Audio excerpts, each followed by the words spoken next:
तो दोस्तों, आज चलिए सुनते हैं एक ऐसी वीर कथा जो अधर्मियों का नाश कैसे होता है बताती है। तो आप पूरी कहानी को ध्यान से सुनना। तो चलिए शुरू करते हैं। महेंद्र पर्वत पर खड़े होकर हनुमान ने पहले सामने की ओर देखा। अनंत सागर लहरा रहा था। ऊपर देखा तो अनंत आकाश था। पवन देवता का स्मरण करके उन्होंने अपनी लंबी भुजाएं आगे फैलाकर छलांग ली और पवन की गति से लंका की ओर उड़ चले। हवा को चीरते हुए वे गरजते चले जाते थे। मैनाक पर्वत ने उनको विश्राम देना चाहा, परंतु वे रुके नहीं।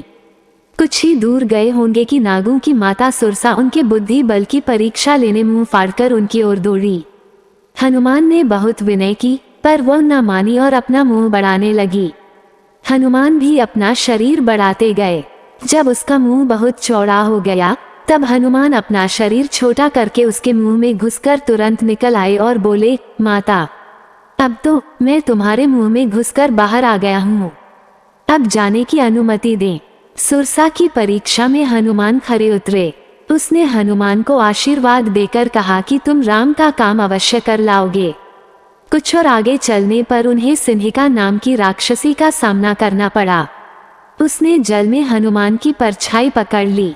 इससे उनकी गति रुक गई और वे खींचकर सिंहिका के पास जा पहुंचे। हनुमान ने अपने नाखूनों से उसका पेट फाड़ डाला। वे फिर उड़े और समुद्र पाकर लंका जा पहुंचे। छोटा रूप बनाकर हनुमान एक पर्वत की चोटी पर चढ़ गए। वहां से सारी लंका दिखाई देती थी।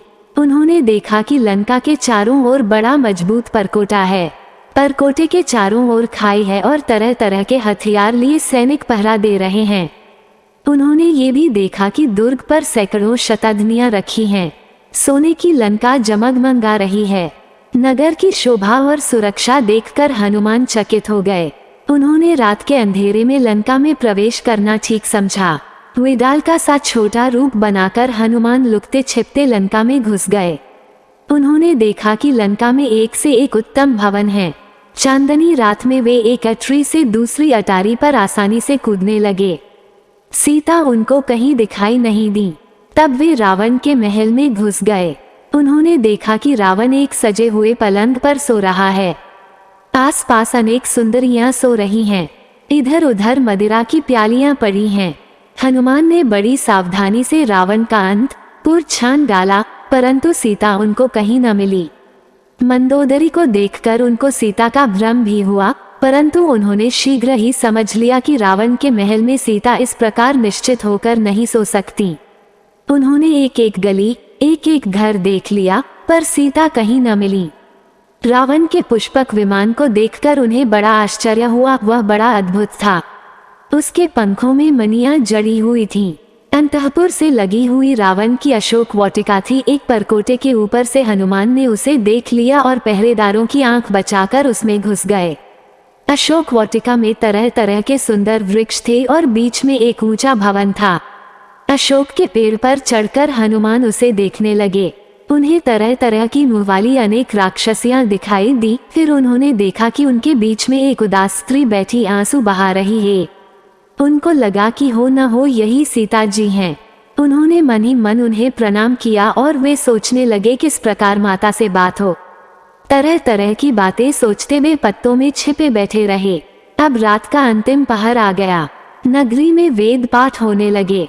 रावण भी जगा और अपनी रानियों और दासियों को लेकर अशोक वाटिका में आ पहुंचा। हनुमान डाली पे चिपक गए, जिससे किसी का निगाह उन पर न पड़े। रावण को देखकर सीता थर थर कांपने लगी। रावण ने सीता को अनेक प्रकार के भय व लोभ दिखाए, परंतु सीता ने रावण का तिरस्कार ही किया।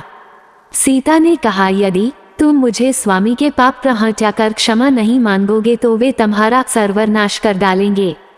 सोने की लंका मिट्टी भी छिल जाएगी। क्रोध से आंखें लाल कर रावण बोला, मन सोचने के लिए 1 साल का समय दिया था। साल पूरा होने में 2 महीने बचे हैं। इस बीच यदि तुम मरी बात नहीं मान लेती तो मैं अपनी चंद्रहास तलवार से तुम्हारा गला काटकर फेंक दूंगा। इतना कहकर रावण चला गया।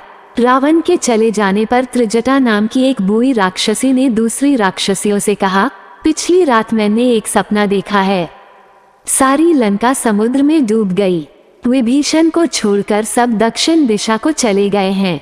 ये सपना अच्छा नहीं है। मेरी राय में सीताजी की सेवा करने में ही भलाई है। पेड़ पर बैठे बैठे हनुमान सब कुछ देख सुन रहे थे। सीता का दुख देखकर वे दुखी भी थे।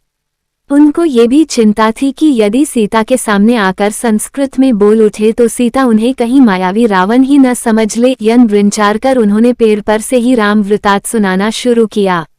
उन्होंने राजा दशरथ का वैभव, राम जन्म, राम विवाह, राम वनवास, हाँ सीताहरण, सुग्रीव मैत्री आदि का सब वृतांत संक्षेप में कह सुनाया। सीताजी आत्महत्या के विचार से उसी पेड़ के नीचे आ गई थीं, जिस पर हनुमान बैठे थे। उन्होंने ऊपर की ओर देखा।